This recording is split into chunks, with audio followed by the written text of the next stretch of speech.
আগের পর্বে আমরা দেখেছিলাম জিয়ানের বাড়িতে জিয়াচির মা ইফান, লিন এবং হাও জিয়াচির পায়ের ইনজুরির ব্যাপারে কথা বলছিলেন। এইসব শুনে জিয়ান জিয়াচির জন্য বেশ চিন্তিত হয়ে পড়ে। ঠিক তখনই আমরা দেখতে পাই যে জিয়ান চলে যাওয়ার পর তারা জিয়ানের স্বাস্থ্য নিয়ে আলোচনা করছিল। জিয়াচি বলে যে সে তার বাবার মতোই একজন ফুটবল প্রেমী, তবে সে তার বাবার মতো চোটের কারণে কখনো হাল ছাড়বে না। সে একজন পেশাদার ফুটবল খেলোয়াড় হবে, কিন্তু যখন সে চোট পেয়েছিল তখন থেকেই তার মা ইফান তার ফুটবল খেলার বিরুদ্ধে ছিলেন। তবে তার বাবা বলেছিলেন যে ছোটবেলা থেকে যে নিজের জন্য জিয়াচি এত পরিশ্রম করেছে তা সে শুধু একটা ছোটখাটো চোটের কারণে ছেড়ে দিতে পারবে না। তার মা ফুটবলের জন্য রাজি হয়ে গিয়েছিলেন, তবে তিনি জিয়াচির কাছ থেকে একটি প্রতিশ্রুতি নিয়েছিলেন যে যদি সে আবার চোট পায় তাহলে আজীবনের জন্য ফুটবল খেলা বন্ধ করে দেবে। এরপর জিয়াচির বাবা সবসময় তার সঙ্গে অনুশীলন করতেন, তবে অতিরিক্ত অনুশীলনের ব্যাপারটি বাবা ছেলে দুজনেই ইফান থেকে লুকিয়ে রেখেছিলেন। আজও তারা ইফানের ডিউটি থেকে ফিরে আসার আগেই অনুশীলন শেষ করে বাড়িতে চলে আসে এবং ইফানের সামনে এমন অভিনয় করে যেন তারা পুরো সময় বাড়িতেই ছিল আর টিভি দেখছিল। বাড়ি ফেরার পর ইফান জিয়াচিকে স্কুলের স্পোর্টস প্রতিযোগিতায় অংশ নিতে বারণ করেন, কিন্তু জিয়াচি সেটা করতে পারবে না, কারণ সে নিজেই তার ক্লাসের স্পোর্টস প্রতিনিধি। তাহলে সে কিভাবে খেলার বাইরে থাকতে পারে? কিন্তু ইফান এসব শুনতে রাজি ছিল না। তার মতে ক্লাসের অন্য ছাত্ররাও তো আছে, তারা অংশ নেবে।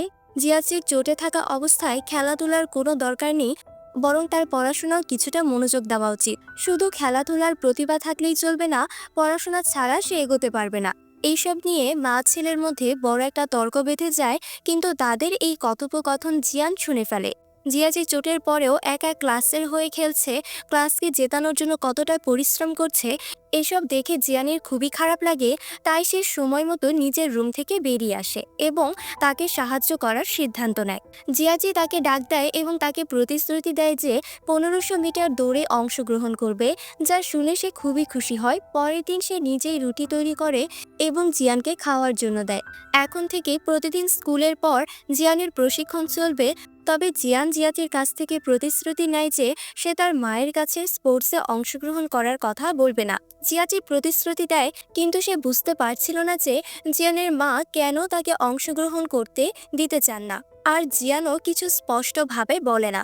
তবে সেই দিন থেকেই জিয়ান দৌড়ের জন্য প্রস্তুতি নিতে শুরু করে। জিয়াচি প্রশিক্ষণ দিতে শুরু করে, আর একই সময় সে 800 মিটার দৌড়ে অংশগ্রহণ করছিল। তাই সে প্রশিক্ষণের জন্য সোয়াংয়ের সাহায্য চায়, কিন্তু সোয়াং তাকে জিয়াচির কাছ থেকে প্রশিক্ষণ নিতে বলে। যাই হোক, জিয়াচি নিজেও স্পোর্টস ডেতে ঘোষক হিসাবে থাকবেন, তাই সে নিজে কোনো খেলায় অংশ নেবেন না। কিছুদিন পর স্পোর্টস ডে আসে, যেখানে জিয়ান তার দৌড়ের জন্য খুবই নার্ভাস ছিল। কিছুক্ষণ পর জাং দৌড়ে অংশ নেয়, যেখানে তার ক্লাসের সব বন্ধুরা তাকে চিয়ার আপ করছিল এবং সেই দৌড় সে প্রথম হয়। এরপর আসে জিয়ানের পালা, যে 1500 মিটার দৌড়ে অংশ নিচ্ছিল। পুরো ক্লাস চেয়ার আপ করছিল, কিন্তু সোয়াং বিশেষভাবে মাইকে চেয়ার আপ করছিল জিয়ানের জন্য, যা তাকে অনেক ভালো অনুভব করায়। রেস শুরু হলে জিয়ান দারুণ পারফর্ম করছিল, যদিও মাঝখানে তার শরীর কিছুটা খারাপ লাগছিল, তবুও সে নিজেকে সামলে রেস শেষ করে এবং তৃতীয় স্থান অর্জন করে। তবে রেসটি শেষ হতেই জিয়ান অজ্ঞান হয়ে যায়। এটা দেখে সোয়াং দ্রুত তার কাছে যায়, তাকে তুলে স্কুলের ক্লিনিকে নিয়ে যায়। কিছুক্ষণ পর জিয়ান জ্ঞান ফিরে পায় এবং স্কুলের ডাক্তার থেকে সোয়াং জানতে পারে যে লো ব্লাড প্রেশারের কারণে জিয়ান অজ্ঞান হয়ে গিয়েছিল। তখন সেখানে শি আসে, যে সোয়াংকে জানায় যে জিয়ান সকাল থেকে কিছু খায়নি। এটা শুনে সোয়াং তার জন্য খাবার আনতে বাহিরে যায়। এরপর জিয়াচি তার দৌড় শেষ করে চ্যানের কাছে আসে। তখন সে দৌড়েছিল, তাই তার জিয়ানের অজ্ঞান হওয়ার ব্যাপারে তখন কিছুই জানা ছিল না এবং তার স্কোর নিয়ে কোনো চিন্তাও ছিল না। সে শুধু জিয়ানের চিন্তায় ছিল। তখনই সেখানে শি, সোয়াং এবং তাদের এক সহপাঠী আসে, যাদের থেকে তারা জানতে পারে যে তাদের ক্লাসে সর্বাধিক পয়েন্ট জয়েন করেছে এবং তাদের ক্লাসটি চ্যাম্পিয়ন ক্যাটাগরিতে চলে গেছে। সেই সঙ্গে জিয়ান জিয়াচি খেলাধুলায় জয়ের জন্য পুরস্কার পাবে। এটা শুনে তারা দুজনেই খুব আনন্দিত হয়। তাদের দ্রুত মাঠে পুরস্কার নিতে যেতে হবে, তবে জিয়ানের ড্রিপ লাগানো ছিল এবং ডাক্তার সেখানে ছিলেন না। তাই জিয়াচি নিজে তার নিডল কেটে ফেলে এবং সবাই খুশি মনে মাঠে গিয়ে পুরস্কার নিতে যায়।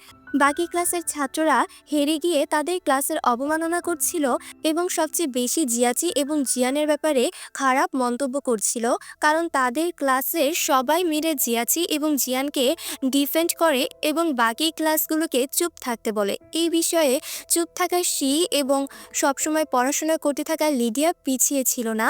তারা দুজনেই তাদের ক্লাসমেটদের ডিফেন্ড করার জন্য দাঁড়িয়েছিল।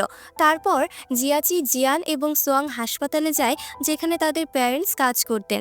কারণ আজ জিয়ানের মা লেন তাকে লাঞ্চে নিয়ে যাওয়ার কথা ছিল, তাই তারা সেখানে এসেছিল। কিছুক্ষণ পর লেন তাদের কাছে আসে, যিনি জিয়ানের হাতে নিডলের চিহ্ন দেখে বুঝতে পারেন যে তার স্বাস্থ্য খারাপ হয়ে গিয়েছিল এবং জিয়ানের সার্টিফিকেট দেখে তিনি বুঝতে পারেন যে তাদের নিষেধ সত্ত্বেও সে স্পোর্টসে অংশগ্রহণ করেছিল। তাছাড়া তারা এটা জানতে পারে যে ইনজুরির পরেও জিয়াচি স্পোর্টসে অংশগ্রহণ করেছিল। এসব জানার পর তার অনেক রাগ হয়, তিনি সেখান থেকে চলে যান। জিয়ান লিনকে বোঝাচ্ছিলেন যে তার কিছু হয়নি, সে একদম ঠিক আছে, কিন্তু তার মা একদমই শান্ত থাকেন না। লেনের রাগ দেখে দুই ছেলে বুঝতে পেরেছিল যে জিয়ানের কোনো না কোনো স্বাস্থ্য সমস্যা আছে। লেন কখনো ছোট বিষয়ে এত রেগে যান না। যদি তাদের এত রাগ হয় তাহলে নিশ্চয়ই জিয়ানের স্বাস্থ্যের সমস্যা গুরুতর। তাই রাতে তারা তাদের প্যারেন্টস থেকে জিয়ানের স্বাস্থ্য সমস্যা সম্পর্কে প্রশ্ন করে, কিন্তু তাদের প্যারেন্টস তাদের কিছুই খোলামেলাভাবে জানায় না, শুধু জিয়ানের যত্ন বেশি নেওয়ার কথা বলে। এই বিষয়ে তার প্যারেন্টসের সাথে কথা বলতে মানা করে। এদিকে জিয়ান তার মাথায় এক স্ট্রেচ মার্কস লক্ষ্য করে। এই মার্ক তার চাইল্ডহুড থেকে তার মাথায় ছিল, কিন্তু তার কোনো ধারণা ছিল না যে এই মার্ক তার মাথায় কিভাবে এলো। এরপর জিয়ান তার ল্যাপটপে দেখে যে তার অনেক ক্লাসমেট তাকে মেসেজ পাঠিয়েছে, সবাই তার স্বাস্থ্য নিয়ে চিন্তিত ছিল। সবার এত ভালোবাসা পেয়ে সে সত্যিই খুব খুশি হয়েছিল। তখনই জিয়াচি তার রুম থেকে তাকে ডাকলো এবং দ্রুত বিশ্রাম নিতে বলছিল, কারণ তাকে নিয়ে তার বন্ধুর খুব চিন্তা হচ্ছিল। পরের দিন স্কুলে যাওয়ার আগে সোয়াং জিয়ানকে অনেকগুলি ক্যান্ডি দেয়, যাতে যখনই তার সুগার লেভেল কম হবে সে এগুলো খেতে পারে। সোয়াং তাকে খুব যত্ন সহকারে ট্রিট করছিল, কিন্তু জিয়াচি জিয়ানকে স্বাভাবিকভাবে ট্রিট করে। জিয়ান বুঝতে পেরেছিল যে তার যেন অস্বস্তি বোধ না হয়, তাই জিয়াচি তাকে স্বাভাবিকভাবে ট্রিট করে, কিন্তু ভেতর থেকে সে তার জন্য খুবই যত্নবান। এরপর ক্লাসে তাদের শিক্ষক বুক ক্রসিং ইভেন্ট ঘোষণা করেন, যাতে সবারই অংশ নিতে হবে। এই ইভেন্টে সবাই তাদের নাম গোপন রেখে কোনো এক ক্লাসমেটকে তাদের প্রিয় একটি বই উপহার দেবে। তারপর তারা ওই বইটি পড়বে, তার সাথে সম্পর্কিত ৮০০ শব্দের একটি মেসেজ। এটা শুনে শি, জিয়ান, সোয়াং এবং জিয়াচিকে টি পার্টির জন্য আমন্ত্রণ জানায়।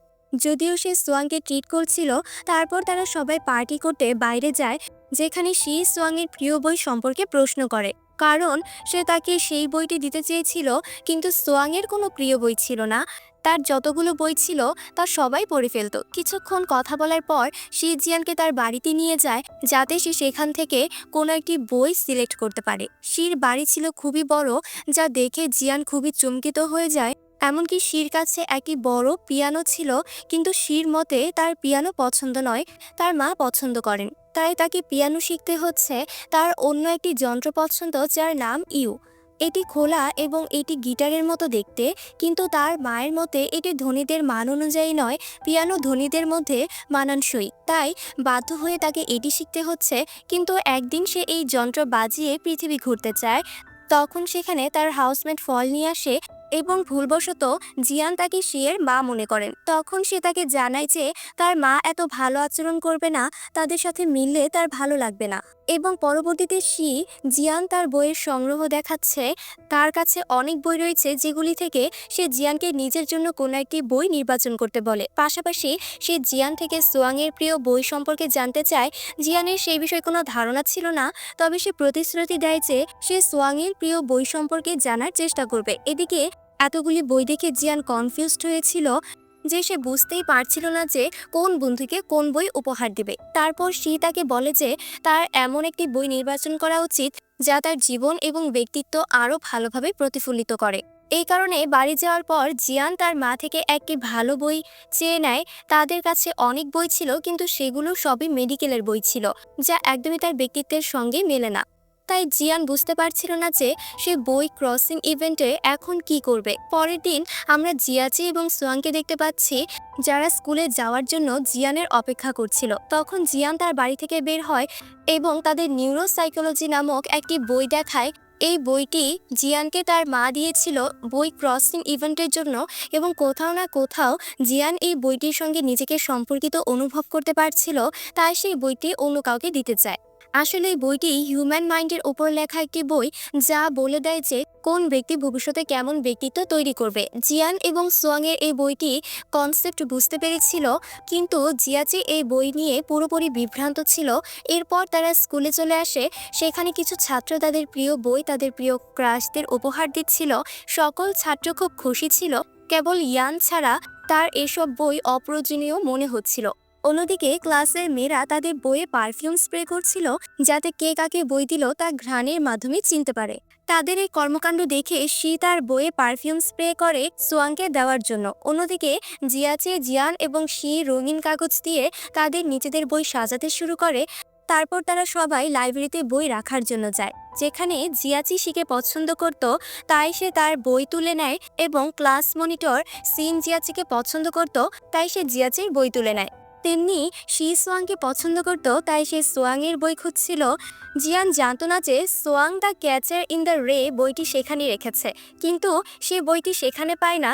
তাই জিয়ান তাড়াতাড়ি একটি বই তুলে নেয়, কিন্তু ক্লাসরুমে সে জানতে পারে যে এটি একটি এন্ট্রান্স পরীক্ষার বই। তখন তার খুব রাগ হয় যে সবার বইয়ের মধ্যে শুধু তার সবচেয়ে বিরক্তিকর বই কেন।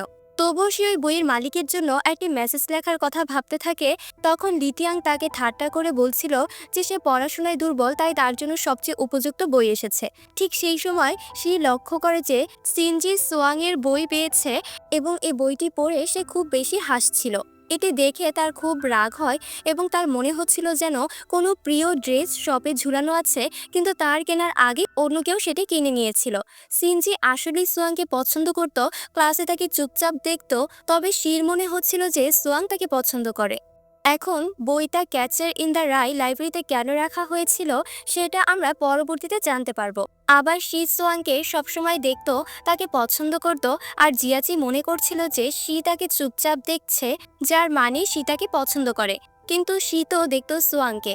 জিয়াচি সোয়াংয়ের সঙ্গে সবসময় থাকতো, তাই এমন ভুল বোঝাবুঝি হচ্ছে।